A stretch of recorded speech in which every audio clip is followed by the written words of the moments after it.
스르프 타임즈 2023년 2월 26일자를 진행하도록 하겠습니다.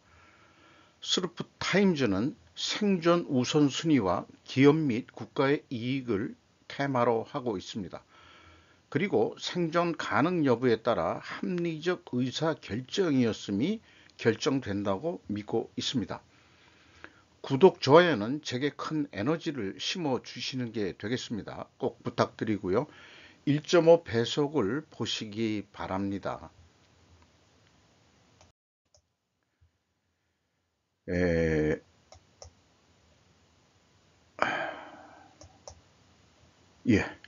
커서를 좀 바꾸냐고요. 한류 공룡 SM 지배구조 바꿔버린 행동주의 펀드 이창원 온라인 대표. 한번 이미 소개한 바 있습니다.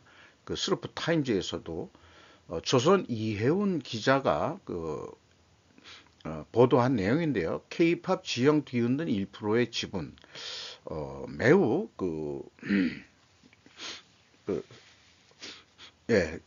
콧물 감기가 좀 걸렸습니다. 양해하시기 바랍니다.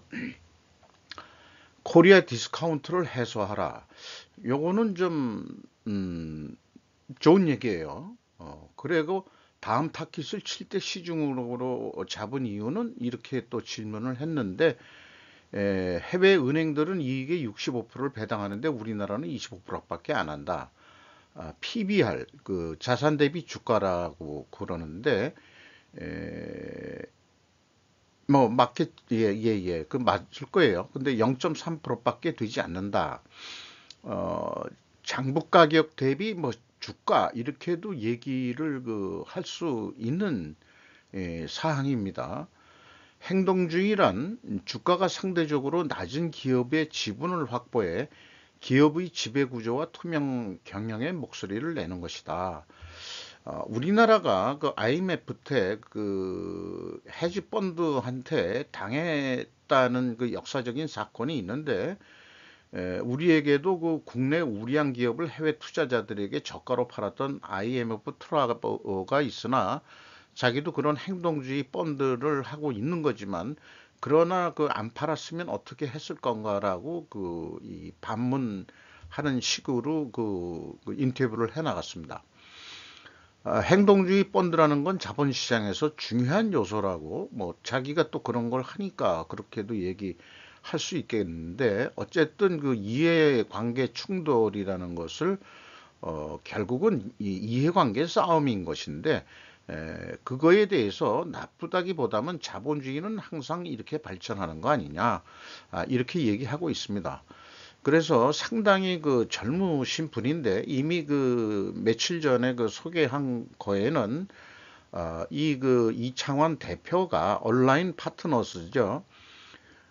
사실 KKR이라고 또 더 큰 규모의 미국 펀드가 있는데, 그 펀드의 대표가 또 한국인으로 되어 있습니다. 1세대 이민 한국인으로 되어 있고 그렇게 되어 있는데, 이 KKR에서도 근무했다는 그런 이력으로 봐서 충분히 이 이창환 대표가 이런 사업을 하게 된 연유를 이해하게 됐었습니다. 어쨌든 행동주의로 나간다는 것은 국내에서도 좀 바람직한 일이라고 저는 공감을 하고 있습니다.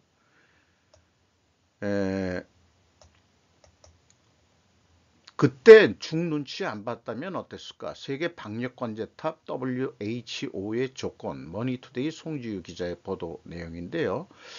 어쨌든 그게 그 당시 현재 누구죠? 지금 WHO의 대표가 에티오피아 출신인데, 이미 그 사람이 이 공산주의 인민해방전선 활동을 했던 사람이고, 또 학자 출신이고 의학자는 아니다. 그런데 한마디로 시진핑 유혹에 넘어가 가지고 여기에 보면은 미국이 그동안에 가장 큰 금액을 WHO에 회비를 냈음에도 불구하고 시진핑이가 600억 위안, 약 11조 3천억 원을 WHO에 기부하겠다는 약속 있어가지고 코로나 발생 때 그 중국의 입장을 충분히 고려를 해서 행동한 게 아니냐. 그러니까 어떤 그 말하자면은 그 과학자로서의 그 이 접근 방식이 아닌 정치적인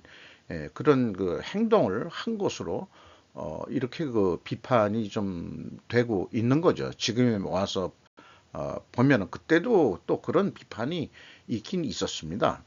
예. 대통령실 정순신 본인 의사 존중 사표 수리 방침 YTN 아들 학폭 논란 정순신 신임 국수본부장 사이 경찰로 그 이 대공 수사권이 그 이 말하자면 국수부 국가수사본부로 넘어가게 돼 있는데 이거를 이제 그 검사 출신으로 그 했다고 그래서 뭐 검찰공화국이냐 이렇게 얘기하는데 어쨌든 이런 그 이 아들 문제 때문에 그 사의를 표한 거에 대해서는 저는 개인적으로 스kin in the 게임의 정신이 어느 정도 있는 사람이다. 그래서 그 잘 물러나야 된다. 저 같은 사람이 그 어떤 그 아들 문제라든가 또는 무슨 부정부패 문제라든가 그 이런 거에 걸렸다 하더라도 뭐 크게 그 이슈는 안 되겠죠. 만약에 뭐 그렇게 했다 그러면. 근데 공인이라는 입장에서는 충분히 주변, 가족, 이런 것들이 좀 깨끗해야 되느냐 된다는 그런 도덕적 그런 기준들이 적용돼야 될 것이라고 저는 믿고 있습니다. 근데 하필이면은 그 헤럴드 경제에서 이수만 씨에 대한 사진을 찍었는데 아주 그 최근에 그 입장을 아주 대변해 주는 것 같은 어떤 얼굴 표정이 있어요. 그 많은 돈 어디에 뭐 이렇게 그 저기 뭐 배 아파할 건 아니고 어쨌든 그 K-팝의 원조인 SM에서 이 돈을 벌고 나가든 어떻게 되든 에, 좀 밀려나는 현실을 만드는 것은 에, 어, 어, 뭐 나름대로 그 좋은 결과다. 왜냐하면은 대북 송금 의혹에도 뭔가 연루돼 있다 하고 추측이 될 만한 그런 근거가 없지 않습니다. 추적을 해 보면은 그 정도 선까지 또 말씀드리고요. 이미 한번 또 스루폰 뉴스에서 타임즈에서도 일부 좀 다뤘었습니다. 바이든은 푸틴을 때렸다. 크렘린은 어떻게 대응할 것이며 중국은 무엇을 바꾸미고 있는가 해서 이것을 그 보면은 바이든이 그 우크라이나를 전격 방문했던 것은 푸틴을 그 우습게 본다가 아니고 너 두려워하지 않는다 미국은 그거를 우크라이나 그 젤렌스키한테 좀 보여준 것이고 그거에 의해서 크렘린은 어떻게 대응할 것이며 중국은 무엇을 꾸미고 있는가 그런 얘기들이 쭉 그 시리즈로 한번 뉴스들을 그 좀 모아봤어요.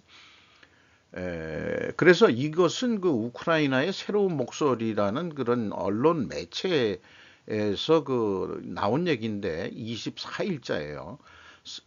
중국은 아무래도 그 사이비 평화적인 계획을 발표할 것이라고 생각한다. 이렇게 얘기를 했습니다.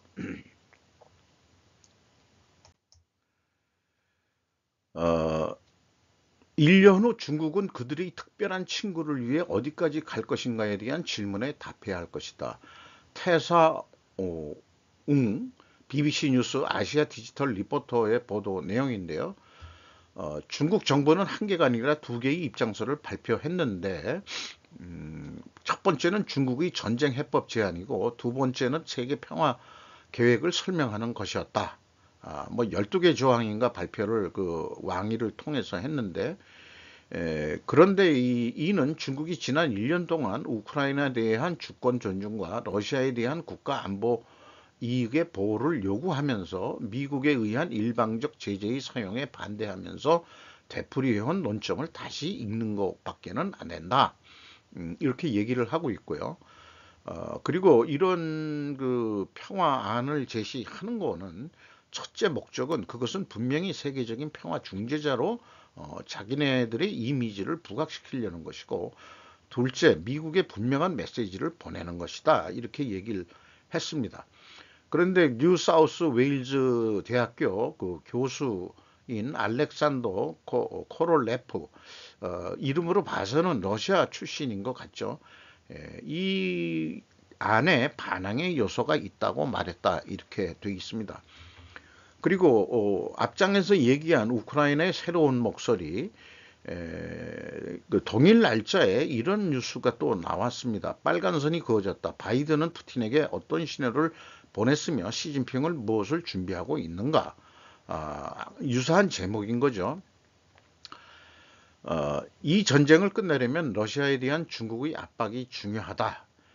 당장 효과가 있을 것 같지는 않지만 중국으로부터 평화의 필요성에 대한 각각의 신호는 중요할 것이다. 그런데 왜 저는 감각을 기대하지 않는 걸까요? 그러니까 중국의 역할에 대해서 별무신통이다.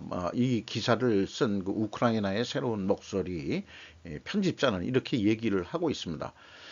왜냐하면 중국의 이익은 이중적이기 때문이다. 이렇게 이제 그 진단을 하고 있습니다. 지금과 같은 대결에서 미국이 승리하지 않도록 타협점을 찾을 것이라고 생각한다. 이렇게 얘기를 하는 거죠. 이런 것들은 우리 그 한반도에서 일어난 한반도 전쟁의 그 휴전과 매우 유사한 그 미래 예측 사항이 지금도 좀 보이고 있는 거 아니냐. 중국이 그때는 그 중공이 6.25 때 그 참전을 그 했었죠. 그러나 이제 그 휴전의 그 허수아비로 내세운 거는 이제 북한 정권이었고, 우리나라는 그 협상을 할 만한 그 대우를 유엔군한테 받질 못하고 참관인, 그러니까 해당 당사자가 아닙니다. 그러니까 이 휴전이라는 것은 우리가 휴전하고 싶어서 휴전된다는 게 아니고, 그 문재인이가 그 휴전하고 싶어서 휴전된다는 게 아니고, 그 휴전 협정 자체가 유엔군과 북한군 간사의 휴전이기 때문에 지금도 북한은 남한을 졸로 보는 거죠. 그 국제적인 거론은 남한하고는 야 입하고 할 거 없어야, 이런 입장인 거죠. 그것까지 좀 생각이 들어가는데, 그렇습니다.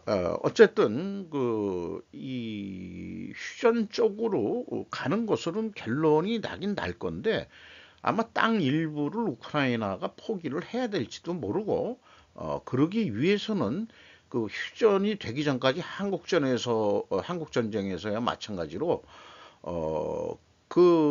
이 조그만 땅이라도 더 차지하기 위해서 더 그 휴전 전까지 끝까지 이 전투는 일어나면서 끝날 것으로, 그렇게 밖에는 제 경험이 없다 보니까 그 정도 예상이 됩니다.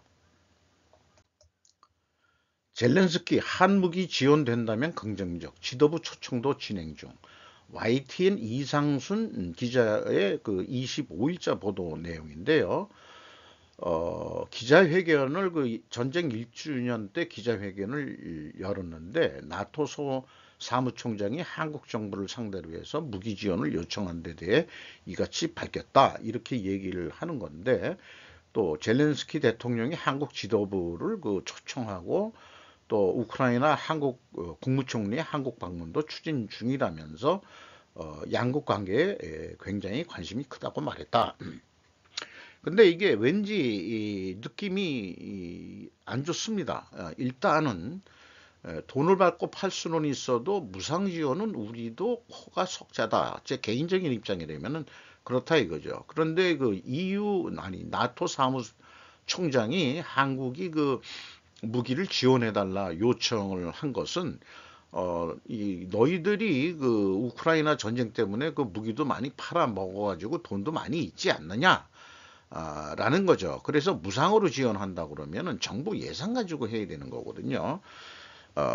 우리가 그렇게 무상 지원할 수 있을 만큼 돈이 있냐 하는 문제는 우리 국민 입장에서는 좀 생각해 봐야 되는 문제가 되겠죠. 어차피 이 대포라든지 탱크라든지 민간 기업에서 만드는 건데 그 공짜로 줄 수는 없는 거죠. 누군가는 사야 되거든요. 그게 누구예요? 정부 돈으로 사면 국민의 세금이란 얘기죠. 국민이 모두가 동의할 것이냐 하는 것은 또 그거는 또 생각해 봐야 될 문제 아니냐. 거기다가 젤렌스키가 중국의 평화안에 개방적인 자세를 보였다. 이런 얘기가 또 있는 거거든요.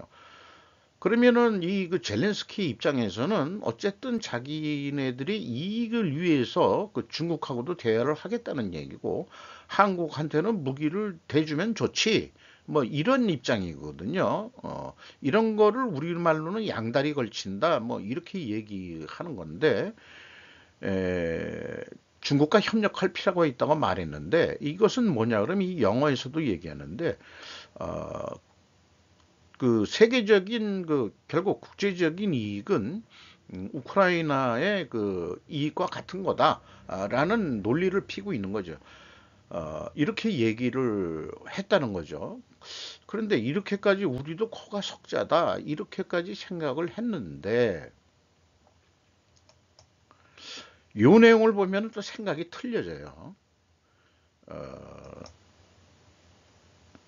국익을 가져옵니다. 비밀을 지키지 못하는 일본 언론의 문제. 기시다 총리의 우크라이나 방문은 가능한가?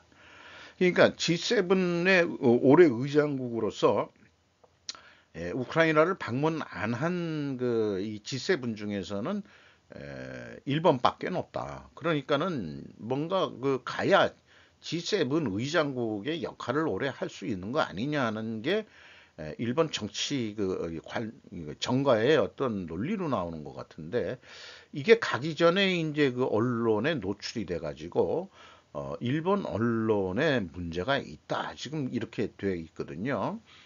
일본 니폰 방송 얘긴데 그러면 생각해 봐야 될 문제다 이게요. 돈이 좀 들어가도 왜냐 어, 한일 동조를 추진하는 입장에서 또 초청까지 했대는데 야, 그 일본하고는 지금 저 우크라이나하고는 어떤 대화가 오고 가고 있는지는 모르겠습니다만은 그런 와중에서도 그 우크라이나가 한국 지도부를 초청했다. 는 것은 또 생각해 볼 만한 얘기거든요. 다만 이 YTN의 이 뉴스가 그 글로벌 뉴스판에는 안 보인다는 게 또 좀 조금 찜찜합니다. 젤렌스키 중국의 평화에 개방적이다 이런 얘기죠. 그게 지금 방금 말씀드린 대로 젤렌스키 입장에서는 뭐 이 물에 빠진 입장에서는 지푸라기라도 항상 치고 싶은 거니까 절박한 입장이니까 뭐 이해는 좀 한다고 할 수 있겠어요. 이해는 해볼 만합니다. 젤렌스키는 중국의 시 부주석을 만나 평화안을 제안할 계획이다. 야후뉴스 니암 카바나 리포터가 얘기를 했는데 어떻게 만나냐 본인이 찾아가겠다는 얘기인지 금요일 중국 외교부는 우크라이나와 러시아 사이 평화회담을 재개를 요구하는 10개월 제안을 발표했다. 뮌헨 안보회의인가 거기서 한 것 같아요. 어, 그 중국의 그 평화 계획에 대해 미리 계속 또 똑같은 얘기입니다만은 평화 계획이 그렇게 평화 계획을 내신다면 제가 중국 국가 주석을 만날 수 있어. 그래서 대화를 해보자.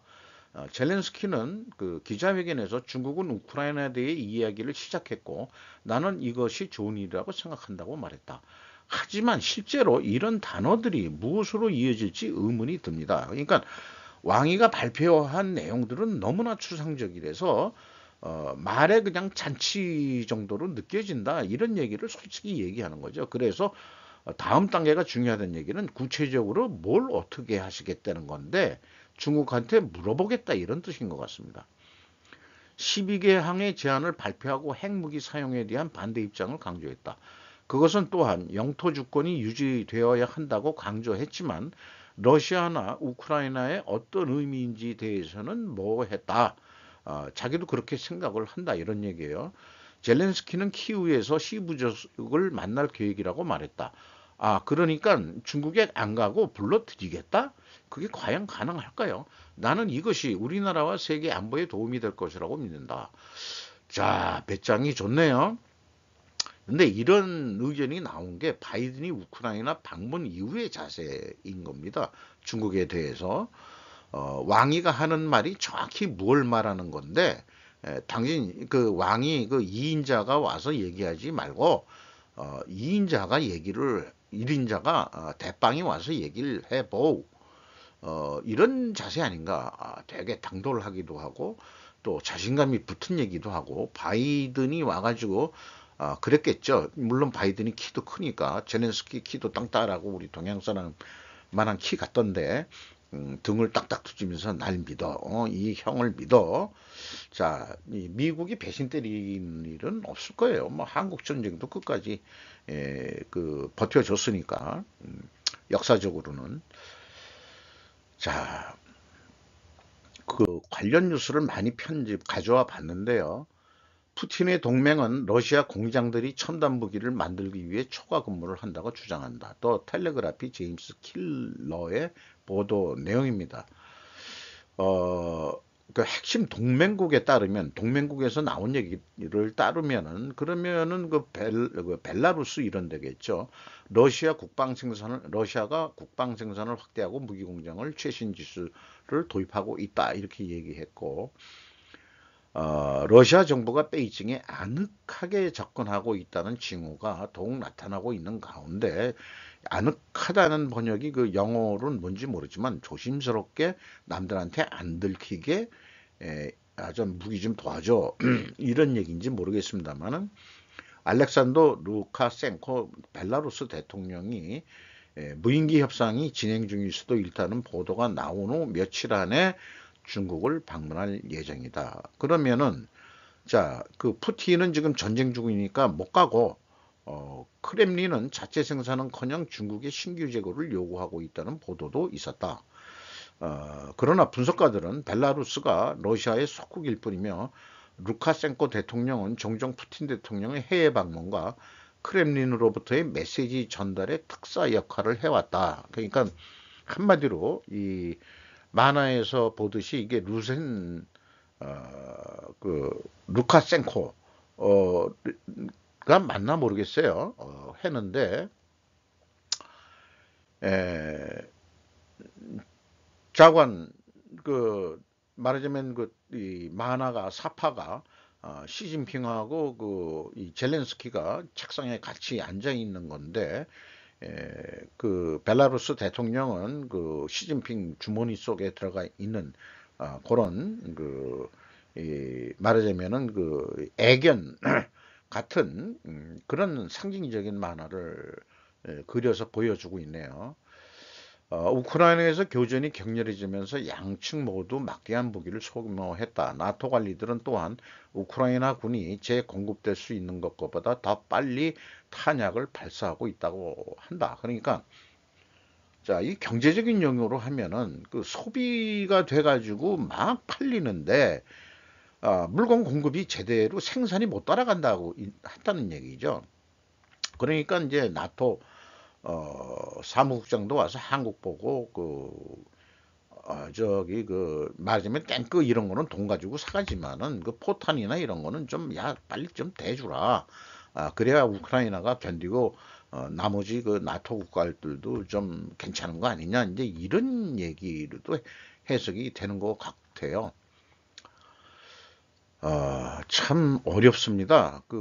나이가 이 정도 먹고도 이 전쟁에 대해서 이해하는 게 제가 이 53년도 우리나라 휴전이 되고 그 전후 세대에서 54년생인데 전쟁을 모르고 전쟁을 겪지 않은 세대죠. 그리고 또 베트남에 파병됐을 때는 또 학생이었고 우리 선배들이 6.25의 그 어린 시절을 경험했던 그런 연배들이 또 베트남 참전을 했었죠. 그러니까 실질적으로 전쟁에 대한 경험이 없어요. 이런 입장에서 이 우크라이나하고 그다음에 이 러시아하고 전쟁 돌아가는 거를 간접적으로 세계적인 뉴스를 많이 듣는다고 한들 어떤 정확한 판단을 하기가 쉽진 않다. 그리고 또 한국 전쟁 당시의 그 상황이라는 게 어려서는 뭐 그 전후 세대로서 그 경험을 해보지 못한 입장에서는 이런 거를 이런 뉴스들을 편집해서 얘기를 하면서도 어찌 보면은 스스로 전쟁에 대한 감각을 간접적으로나마 익혀보려고 하는 그런 것도 있는 거 아니겠냐, 제 스스로가. 왜냐, 한반도도 그게 결코 그 안정적이진 않다고 보기 때문에 그런 거죠. 좀 어렵습니다. 그 전쟁이라는 게. 아, 자, 그 일본 그 이 환동사 골드 온라인이라는 데에서 그린플레이션이라는 대한 보도가 나왔는데요. 이 인플레이션은 나중에 20년 내지 30년은 갈 것 같다. 신종 코로나 우크라이나 침공보다 심각한 세 번째 원인은 뭐냐? 전 IMF 이코노미스트가 해설하는 내용을 보도한 건데요. 새로운 인플레이션의 등장, 그린플레이션인데 이게 왜 발생이 되냐? 세계의 인플레이션이 항진하는 이유는 그린플레이션도 지적되고 있다. 그린플레이션은 탈탄소화 등 지구 환경에 배려하고 경제 활동을 하는 것을 나타낸다. 그린과 물가의 지속적인 상승을 뜻하는 인플레이션을 곱한 조어이다. 이양 기간에서는 그린화가 오히려 화석 연료나 금속 자원의 가격을 끌어올렸고 인플레이션을 가속시키는 리스크가 있다. 이건 뭐 제가 정리해 본 건데요. 환경론자들은 전쟁으로 인한 환경 파괴에 대해서는 침묵하고 있는 거 아니냐 이게요. 평소의 주장대로라면 탱크도 전기 탱크로 진행하라고 말해야 하지 않냐. 전쟁은 그린화가 아니라 그 반대죠. 음, 따라서 환경론자들에게 따라다니는 말은 평화일 수밖에 없다. 그러니까 전쟁은 일어나서 안 되고 항상 그 평화를 해야 된다. 뭐 그런 얘기들을 할 수밖에 없는 거죠. 논리를 핀다 그러면. 전쟁이 바로 그린플레이션을 일으키고 있는데도 말이다. 방위 산업에 ESG 잣대를 들이대는 글로벌 금융 세력은 아직은 식별되지는 않습니다. 그러니까 전쟁은 그 ESG하고는 무관한 거야, 현재. 그건 어쩔 수 없는 거야. 근데 참 그러니까 이 세상이라는 게 뭔가 이중 잣대 속에서 돌아가는 것 같기도 하고, 이렇게 그 나이를 먹고서도 그 세상을 제대로 바라볼 이 시각이 참 어렵다 하는 걸 느껴요. 그래서 이런 뉴스들을 보면서 도대체 세상이 뭐야? 이 지구라는 세상이 뭐야? 라고 끝까지 지금 고민하고 제대로 바라보려고 노력을 하고 있는 거죠. 잠깐 또 실례하겠습니다. 아, 자, 좀 쉬어가는 페이지 같은 건데요. 존 윅 생존이란 관점으로 쳐다봤습니다. 이것을 또 유튜브에 올린 그 매체를 제가 또 좀 까먹었네요. 올리다 보니까. 중간에 하나, 여기 비비라는 데가 있습니다. 비비라는 그 유튜버가 올린 건데요. 그냥 한번 읽어보겠습니다. 우리 세계의 룰은 두 가지. 컨티넨탈 호텔에서는 살인금지, 표식에 대해서는 뭐 약조한 표식이 있는 거예요. 그 동전같이 생긴 건데, 무슨 패죠. 패라고 그러죠. 우리나라 옛날 말로는. 표식에는 반드시 응할 것. 대륙 각지의 컨티넨탈 호텔이 또 있어요. 컨티넨이라는 말 자체가 그 대륙이라는 뜻이죠. 근데 이 컨티넨탈이라는 왜 해필이면 컨티넨티라는 그런 그 호텔 이름을 썼을까도 한번 그냥 생각을 해보게 됩니다. 룰이 없다면 짐승이나 다름없다. 그러니까 그거는 자기네들이 그 악의 세계라기보다도 그런 세계에 살아도 우리는 룰을 지켜야 된다. 그럴까? 근데 제가 알기로는 자연에서도 짐승도 우리가 모르는 룰이 있을걸? 이런 생각도 좀 들어가요. 요거 그 석양의 장면이 멋있어가지고 그 캡처를 하는데 시간이 걸렸습니다만은, 요 가운데 걸어가는 사람이 존 윅이에요. 그런데 이 영화를 지금 뭐 지난 거지만은 2015년부터 2년 단위로 그 시리즈로 나왔는데 3편까지 2015년, 2017년, 2019년. 근데 이제 그 코로나 때문인지 아직 4편이 안 나오고 있는 거죠. 저도 매우 기다리고 있습니다. 재밌으니까. 근데 컨티넨탈 호텔을 미국이라고 가정하면 이런 거죠. 선수끼리 같은 편끼리는 살인 금지야. 우리까지는 싸우면 안 돼. 이런 얘기 같거든요. 자, 이 피신에 가서 그 패를 내놓으면서 자기 도와달라고 얘기하는 사람한테 에, 뭐 그런 장면이 나옵니다. 그 발레단 그 오페라 극장에 뭐 여주인처럼 나오는 여자가 하는 얘기인데, 고통에서 해방된 삶, 음, 삶 자체가 고통이야. 낙원으로 가는 길은 지옥에서 시작할 수밖에 없어. 이런 얘기를 합니다. 그 여자가. 근데 이런 말을 어디서 반대로 들어봤거든요. 지옥으로 가는 길은 선의로 포장되어 있다. 이건 많이들 들어봤을 거예요. 그런 게 언뜻 기억이 나더라고요. 근데 이 영화는 선의로 포장되어 있는 그런 길들을 우리는 모르고 가고 있는 게 아니고, 아예 처음부터 지옥에서 네가 살도록 낙원 쪽으로 가려는 거지 뭐. 살려는 거니까, 생존하기 위해서. 그러니까 지금 지옥에서 시작해. 할 수 없어. 이런 얘기 같기도 하거든요. 여기에 그 뭐 경호원으로 나오는 여자 배우가 있는데, 여자애라고 뭐 저도 얘기해도 뭐 안 될 건 없죠. 그 여자 카리스마가 되게 그 멋있게 그 이 배우 연기를 해가지고 좀 독특해서 요 장면만 캡처를 했습니다. 한 페이지로 한 게 아니고 이 정리하고 싶은 그 좋은 말들이 있더라고요.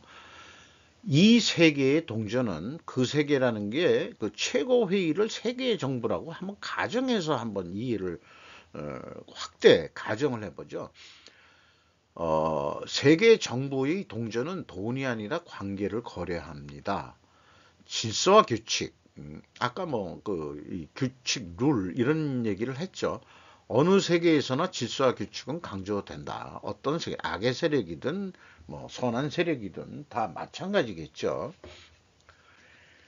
그런데 그 살기 위해서 최고회의 그 책임자를 그 만나고 싶다는 얘기를 할 때 이런 얘기, 소개를 힌트를 주는 사람이 있는데, 작은 개자리 오리온을 쫓는 개, 그 길을 따라 죽기 전까지 걸어가고 계속 걸어가면은 만날지 몰라 라는 힌트를 줍니다.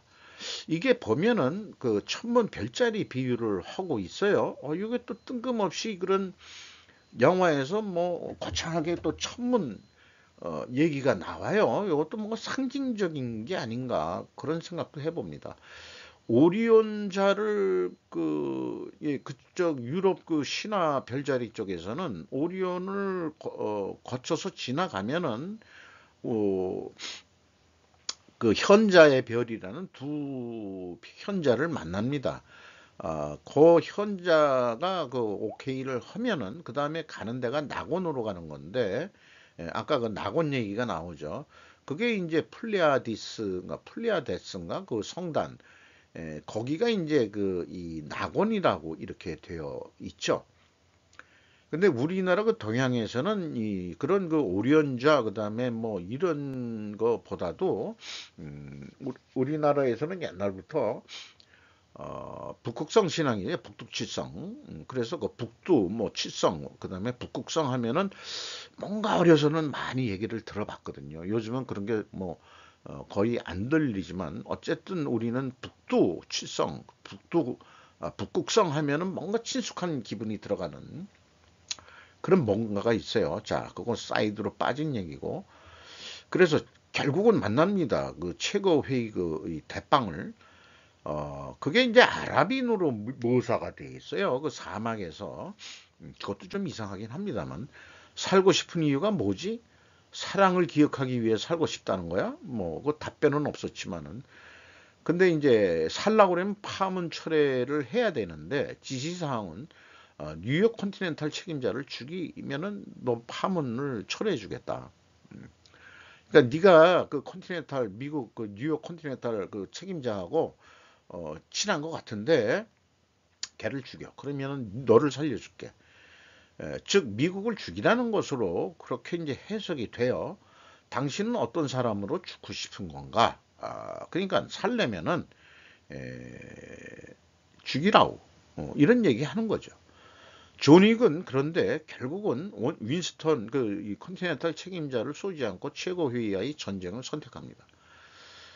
그래서 뉴욕 컨티넨탈 호텔은 성역에서 해제돼 가지고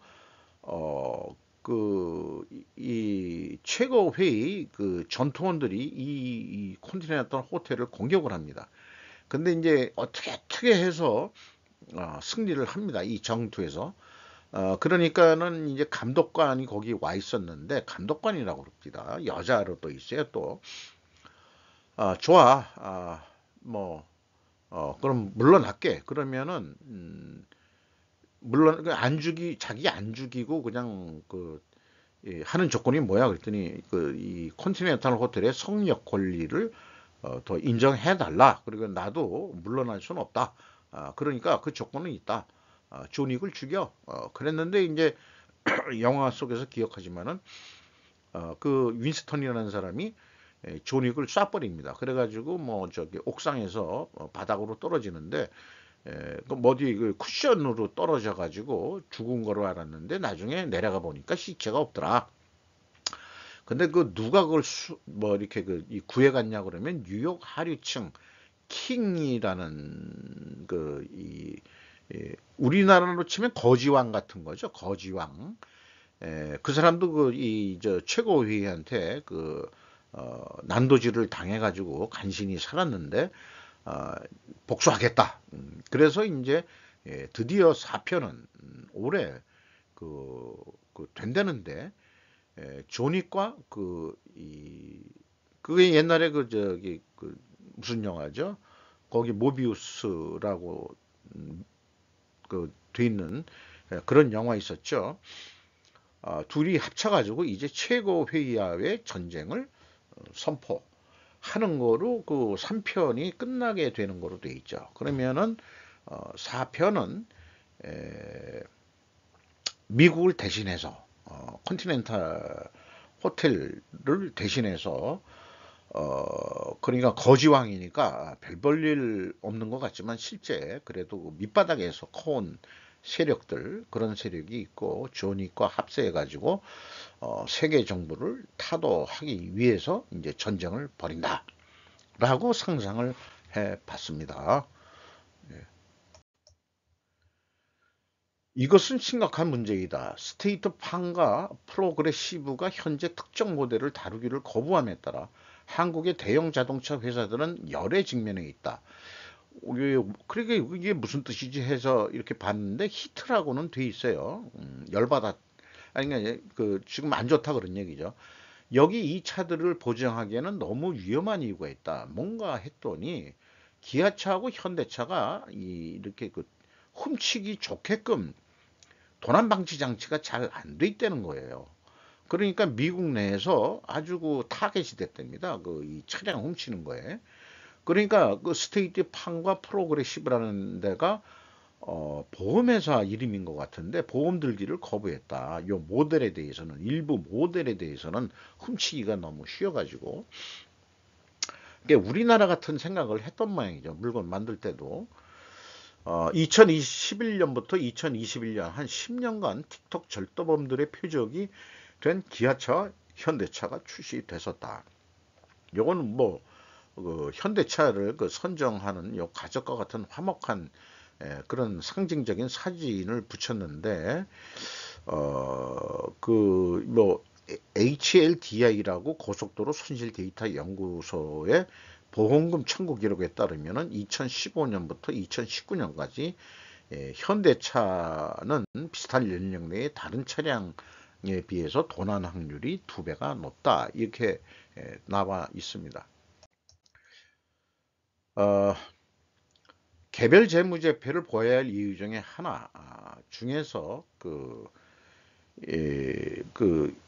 기업의 그 30% 이상 그 매출 구조나 그 매출이나 영업 이익 30% 이상 변동 기업이 거의 뭐 일요일 날이나 토요일은 없어가지고 그냥 참고적으로 어 삼성 바이오로직스를 한번 그 좀 다시 그 좀 소개를 해야 될 바이오 제품들 쪽에 많이 우리나라 기업들이 요즘 투자를 한다 그래가지고 삼성은 뭐 그 바이오 쪽에 성공을 한 것 같습니다만은 매출이 뭐 1조 5천억에서 3조로 올렸다면은 뭐 거의 100%인데 이렇게 급격히 될 수 있는 이유가 뭐냐? 그러면은 그게 뭐 물건을 많이 팔아서 그렇다기보다도 그 안정적인 가동은 했는데 연결 자회사 편입, 그 연결 자회사가 삼성 바이오 에피스였거든요. 근데 옛날에는 그 미국 자본가 뭐 51대 50인가 뭐 50대 50인가 이렇게 돼 있었는데 이거 그 지분을 뭐속 시끄러우니까 그 삼성 바이오로직스가 좀 안정이 됐으니까 이제 야 니들 지분 다 우리한테 그냥 줘. 좀 비싸게 사줄게 했는지 어땠는지 모르지만 미국 이 자본 지분을 50%를 그냥 다 인수를 해버린 모양입니다. 2022년도 2분기에. 그래서 여기 표현한 것은 4월까지는 삼성 바이오 에피스를 지분법으로 처리했고 5월부터는 연결회계 처리하여서 반영하였다. 이런 얘기가 있는데 그러니까 이게 이 복합적인 거예요. 그 개별 재무제표에서 하는 매출액하고 그다음에 연결로 이게 지금 연결로 신고를 한 거니까 그래서 정확하게 원인 분석을 하려고 그러면은 개별 재무제표를 분석을 해라. 제가 자꾸 그렇게 이제 주장을 하는 얘기죠. 중국은 영국의 철강 공급을 악의적으로 장악하고 있다 하는 텔레그래프의 케이트 앤드루스 기자의 보도 내용인데요. 리시 수낙은 탄소 중립에 도달하기 위한 영국의 2050년 시한에 전념하고 있지만 중국도 약속은 했습니다. 그 탄소 중립을 2050년에 도달하겠다. 그런데 그 중간 내용에 발췌한 거 보면은 그 영국 관리들이 중국행 비행기에 탑승해서 영국 제철소 생산 감축 결정을 재고해 달라고 고려해 달라고 징계 그룹에 탄 것을 볼 수 있었던 것은 유감스러운 일이다. 그러니까 그 이 브리티시 스틸을 중국 애들한테 파는 모양이에요. 음. 그러니까 이 환경보호 하려니까는 그 이 굴뚝 산업이니까 이거 좀 생산량을 좀 컨트롤해 달라 이렇게 얘기하기 위해서는 그 어떻게 자기네 게 아니니까 영국에 있지만은 그러니까 이제 중국한테 가서 이제 굽신하게 되는 거 아니에요. 그거 좀 자, 유감스러운 일이다 이렇게 얘기를 한 건데 그런데 이런 것은 순학이 주장하는 안보 전략과는 정반대다 이런 얘기예요. 그래서 이를 달성하기 위해서 얼마나 힘든 싸움이 될 것인지 보여준다. 그리고 영국은 에너지를 그 지금 그 외국에서 50% 정도 다 수입을 해야 되는 입장이다. 그런데 그 영국의 공급망과 에너지 의존도가 인권이나 주권에 대한 우리의 견해와 전혀 일치하지 않는 국가. 요거 중국을 지칭하는 거죠. 대한 함정이 결국 드러났다. 이제 상황이 바뀌어야 한다는 것에 전반적으로 합의가 되어 있다. 안전하고 깨끗하고 합리적인 가격의 새로운 시대의 원자로를 그래서 수용한다. 그래서 영국도 다시 원자력 발전하겠다는 얘기 아니에요. 그러기 위해서는 에너지 안보 개선에 진지하게 임한다면 뭔가 포기해야 됩니다. 그리고 실용적으로 생각하는 것이 모든 정당의 이익에 부합해야 됩니다. 정당끼리 싸우지 말고. 자, 트레이드 오프라는 얘기가 이제 이런 데서 나오게 되는 거죠. 포기할 건 포기하고 해야 된다는 얘기인데 난 그게 브리티시 스틸이 중국 자본한테 넘어갔다는 거는 이거 처음 인식을 했어요. 영국 애들 참 그 한심하게 느껴집니다. 그걸 다시 한번 말씀드리고요. 그 다음에 그 한심한 영국, 어, 철강은 특히 그 녹색 에너지에 필요한 인프라를 생산하는데 매우 중요한 역할을 하기 때문에 결국 보호산업의 점호를 합류할 것을 가정할 수 있다. 이렇게 얘기가 됐거든요. 실패한 산업을 떠받치는 것은 영국 경제에 좋지 않다. 그러나 국가 안보라는 명목으로 구제금융과 매수가 이루어진다면 아마도 공식화할 가치가 있지 않을까. 그런 얘기고요. 경제적 논쟁이나 심지어 환경적 논쟁으로 만드는 것을 중단하고 이미 에너지 안보라는 제목이 암시하는 국가 안보의 관점에서 그것에 대해 이야기를 시작할 필요가 있다. 그러니까 너무 서구에서는 환경론자들이 떠가지고 그 진짜 국가 그 안보에 필요한 그 제철소를 중국 애들한테 남겼다는 게 저는 이해가 되지를 않습니다. 이 논쟁이 어떻게 전개되든지 간에 에너지 안보를 달성하는 데는 많은 시간과 많은 현금 그리고 많은 트레이드 오프 그러니까 포기해야 될 거를 포기해야 되는 대부분이 그게 필요한데 그들 중 대부분은 아직도 거의 논의되지 않고 있다는 게 지금 영국의 문제다 이런 얘기고요. 그렇다면 한국은 어떠냐 이런 얘기예요. 그러면은 한국 포스코는 어떻게 되어 있냐 이게. 그럼 자본이 외국인 지분율이 50.69%예요. 그러면 이제 50%를 넘으면은 그 경영권은 넘어간 거라고 봐야 됩니다. 근데 이제 그 이름이 나와 있는 건 JP 모건과 맥쿼리 등이 그 나와 있습니다. 팔고 사고 하면서도 지분율은 어느 정도 꽤 가지고 있는 거거든요. 국민연금공단이 이제 우리나라 그 사업 보고서에는 최대 주주로 나오지만 사실 최대 주주는 외국 자본인 겁니다. 왜 그렇게 그 표시하는지 모르지만 8.5%뿐이 안 되거든요. 그러니까 포스코 그 대표라든지 회장을 선출하면은 과연 누구 입김으로 인해서 될 거냐, 국민연금 입금으로 해서 될 거냐, 외국 자본 입금으로 해서 될 거냐, 요거 재미있는 거거든요.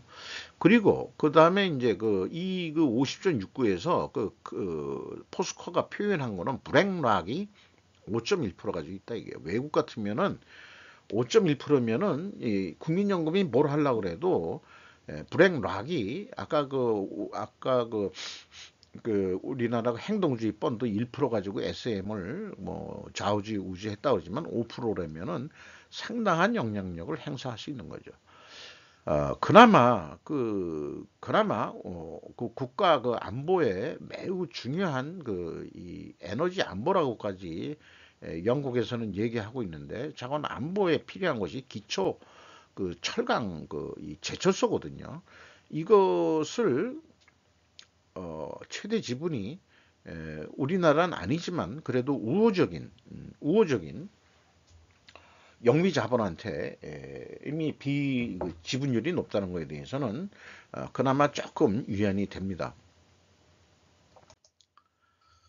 슬브 타임즈하고 얼마나 관련이 있는지 모르겠습니다만 이것도 기록에 좀 남겨놓고 싶어가지고 텍사스 사람들이 발명했다. 한국 부모들은 처음으로 바이러스 동영상으로 칠리를 먹어본다.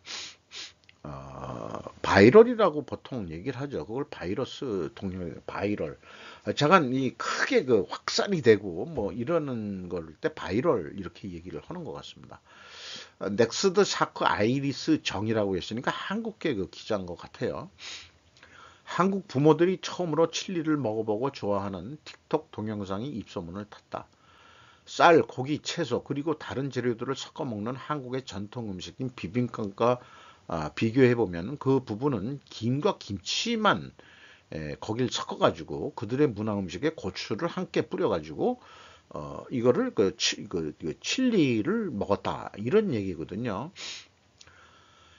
전통적인 텍사스 요리에 추가된 음식들은 많은 시청자들을 감탄시켰다 이런 얘기고요. 다음번에 칠리를 만들 때 김과 김치와 함께 100% 먹고 싶습니다라고 다른 사용자는 댓글을 썼어요. 왜 그렇게 맛있는 음식을 나에게 숨겨왔니? 라고 박 씨의 아버지는 농담조로 묻는다. 뭐 저와 같은 이런 은퇴 세대 분들인 것 같은데, 음, 어떻게 그 아들의 요청에 의해서 찍은 건지 어떤 건지 잘 모르겠습니다만은, 어, 자관 비빔밥, 대단한 거죠.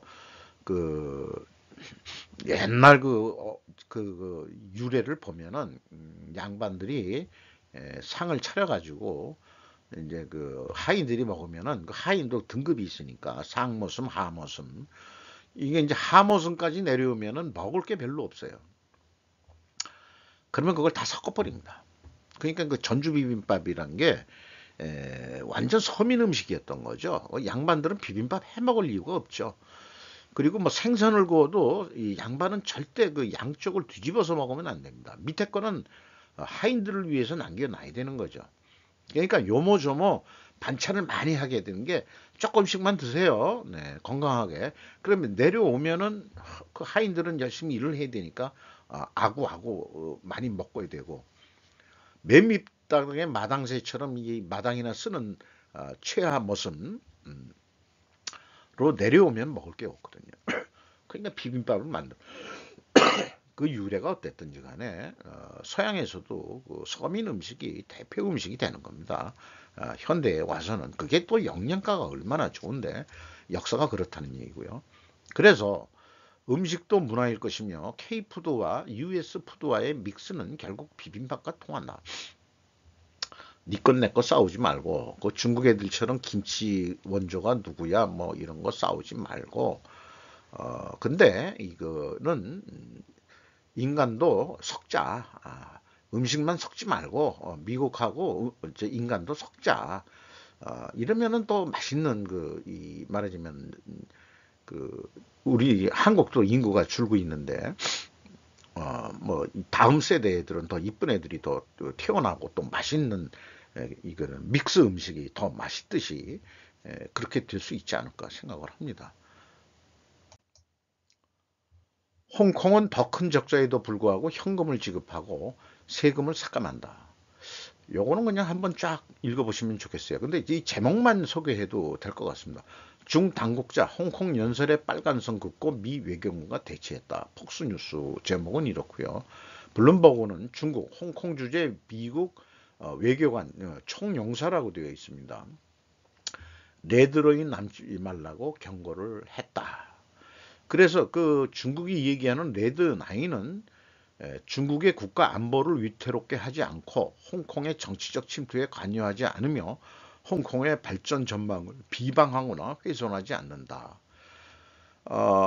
이제 그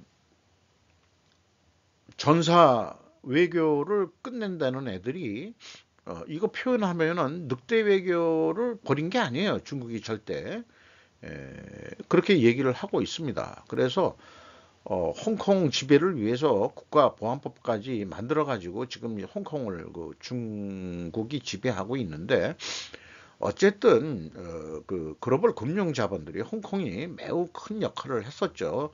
어떤 금융 시장이나 무역 시장이나. 그래서 이제 그 중국이 자꾸 그런 식으로 지배를 하니까 대부분 싱가포르로 많이 이제 갔다며요. 그때 이제 우리가 금융 인프라를 잘 만들었다면 우리나라에도 그 인천의 그 국제 도시에 그런 인프라를 좀 해보겠다고 했는데 역시 뭔가 좀 부족했던 것 같아요. 그런 어떤 글로벌 금융 자본들을 인천 그 국제 업무 도시에 좀 이렇게 들어오게끔 만드는 그런 게 있는데 아직 싱가포르 한테는 당해낼 수가 없는 그런 게 있는데, 우리나라가 뭔가 자꾸 그런 데를 유치해야만이 그게 안보상 자기네들도 필요하니까 또 한국 안보가 더 튼튼해질 수 있는 어떤 원인으로도 만들 수 있다고 생각을 합니다.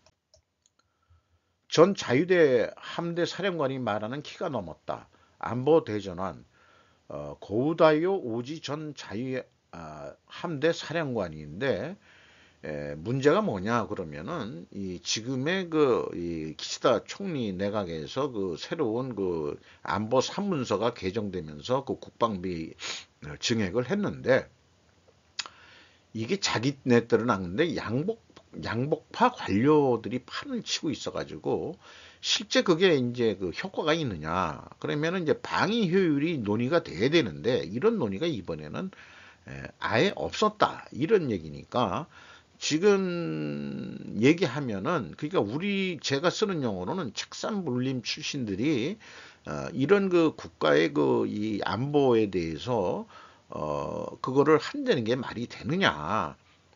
그러니까 현장 출신들의 얘기를 들어봐야 되는데 그러니까 군인들의 그 실제 그 감각으로 그 노력을 해야 되는데 그러면은 미국이나 우리나라는 어떤지 모르겠습니다만은 충분히 그런 전문가 그 현장에서 직접 직업군인으로서 일하는 사람들의 의견을 당연히 들어야 되는데 이번 기시다 정부는 내각은 그런 거를 건너뛰고서 지들 그 했는데 한마디로 아마추어 같은 애들이 한 거 아니냐. 그럼 왜 그렇게 됐을까? 그게 그 미국 형님 딸랑딸랑 거리냐고 그런 거지 뭐 다른 거 있겠어요. 그러니까 이게 옛날에 그 소련보다 무서운 사회당과 대장성이라고 그랬으니까 그때는 되게 따졌다 이게요. 그 이 방위 효율이 어떤데 하고. 그러니까 사회당이 약간 득세했을 때 하고 그 대장성 그 관료도 지금 그 자민당에서 이 민주당인가 한 번도 간 데가 있고 연립내각 한다고 해가지고 대장성에도 무슨 그런 그 다른 당 출신들이 좀 들어간 적도 있었는지 모르지만 물론 짧았습니다만은 그때 되게 깐깐하게 따졌는데 우리나라는 깐깐하게 따져가지고 방위비를 해야 될 거라고 믿습니다. 그런데 이제 그 국가안보상 국회 예산처에서도 저도 한번 국회 예산처 그 예산서를 본 적이 있는데 방위비만큼은 대외에 빕니다. 내역을 얘기를 안 해요. 전체 금액은 언론에다가 뭐 얘기는 해줄 수 있지만은 절대 얘기 안 해줍니다. 그래야 됩니다. 또 그렇게 생각합니다. 그래서 뭐 이런 그 상징적인 이지스함의 그 출항 전에 도열해 가지고 있는 사진. 여기 여군도 당연히 있네요. 뭐 좀 그 홍일점 같이 있습니다. 당신도 주체적에 사축이 되어 있다. 새로운 자본주의의 교묘한 덫. 지금을 사는 사상, 마르크스 삶을 삼키며 자본주의를 발췌 편집한다. 시라이 사토시 교토 세이카 대학 인문대 준교수, 현대 비즈니스 일본 매체에서는 신간들을 이렇게 이 발췌해서 편집해가지고 뉴스 보도를 많이 내가지고 그 홍보를 해주고 있습니다. 이런 게 이제 제가 경영이나 이런 걸 배우면서 많이 들었던 얘기거든요. 포디즘. 그 다음에 이제 이런 포디즘이 결국은 일을 마친 노동자의 소외까지도 감시하게 된다. 왜 그러냐? 그러면은 술 처먹고 들어오면은 생산성이 떨어지니까. 그러니까 돈은 많이 줄 테니까 술도 좀 적당히 먹고 소비를 하더라도 건전한 소비를 하라고 그런 것까지 이렇게 그 정신적인 지배를 한다. 그런 얘기거든요. 또 포디즘과 동시에 된 거는 테일러지형, 과학적 관리라고 돼 있었죠. 행동 모션 스터디 그다음에 타임 스터디 뭐 이런 식으로 해서 저도 한창 퀄리티를 배울 때 그런 이 테일러리즘도 좀 배운 적이 있죠. 그래서 주체적으로 사축이 되어 간다. 이건 도요다 쪽에서 도요다 이 TPS라고 그러는데 가이젠, 지뜨 이런 걸 얘기하죠. 그런데 이제 그 노사가 다 같이 협력을 해가지고 개선하면은 회사도 돈 벌고 또 월급도 오르고 그래서 이게 주체적으로 사축이 돼 간다. 그러니까 이 저자는 지금 그렇게 돼가는 것을 약간 비아냥식으로 보는 인문대 그것도 준교수니까 부교수 준교수니까 모르겠어요. 그러니까 약간 좀 이렇게 이 왼쪽이니까 이쪽이 왼쪽으로 좀 이렇게 쏠려 있는 친구 같기도 한데 그리고 전 생활의 포섭이 시작된다. 이런 얘기거든요. 잉여 가치를 생산한 게 다 노동자한테 가서는 안 되는 거고, 그러면 미쳤다고 그 주주들이 그 돈을 투자해가지고 거기 그 하겠냐 이런 얘기예요. 그 분배로는 항상 끝까지 그 노사 간에 그 영원히 해결되지 않는 미해결의 타협을 해야 되는 협의를 해야 되는 그런 과제죠. 그런 거라고 생각하면 되는 거죠. 완벽한 해결책은 절대 없다. 그렇게 생각이 되고요. 그리고 전 생활의 포섭이 시작된다. 이게 용어들을 쓰는 걸 보면은 그 조직의 그 개를 만들기 위해서 이렇게 이제 다 한다. 물론 저도 늑대와 개라는 얘기를 했고 저 스스로도 개같이 길들여진 인생이라고 스스로 얘기를 합니다만은 어, 어느 게 행복한 인생이냐. 그러니까 야생 늑대로 돌아가서 과연 그 살 수 있느냐. 조직의 정년퇴직이라는 게 있으니까 물론 이제 우리 때도 정년퇴직을 그때까지 간 사람은 별로 없죠. 그래도 뭐 버틸 때까지 버텨가지고 나왔습니다만 야생화되는 과정이 녹록치는 않은 거지만은 그 조직에 있을 때는 조직의 개가 되기 위해서 열심히 해야 되는 거죠. 저는 뭐 그거 당연하다고 생각하는데 이 인문대 교수는 그게 이제 사축이다. 그게 뭐 어째서 어, 먹고 사는데 지장이 없다면은 그리고 그게 또 사회적 신분도 올라가고 그랬는데 자 약간 욕망은 영원히 충족되지 않은 여기에서 욕망은 자본의 가치 증식 운동이다 뭐 이렇게 얘기를 하고 있습니다. 이게 한 장으로 끝내기가 좀 그래서 독만두를 먹어치운 노동자 어, 그 19세기 때 노동자는 가난했지만 사축은 아니었다. 그러니까 개는 아니었다. 이런 얘기인데 포디즘에서 노동자 계급으로 물질적으로 풍족하게 된 반면 생산 과정에서도 재생산, 소비 과정에서도 자본의 논리를 내면화하게 됐다. 자본의 이익과 노동자의 자기 이익이 동일시됨으로써 잉여 노동과 자기만을 위한 노동이 구분되지 않아 모든 노동이 자기 때문에 근로로 여겨진 자본제의 특유의 착시가 강화된다. 말이 조금 이제 그 인문학적으로 해서 어떻게 풀이했는지 모르지만은 솔직히 인문학적 접근의 회의를 저는 느낍니다. 자연과학적인 접근을 해야 됩니다. 경영이란 것은 그리고 제약이론 경영이 저는 요청이 된다. 이렇게 결론을 낼 수 있을 것 같아요.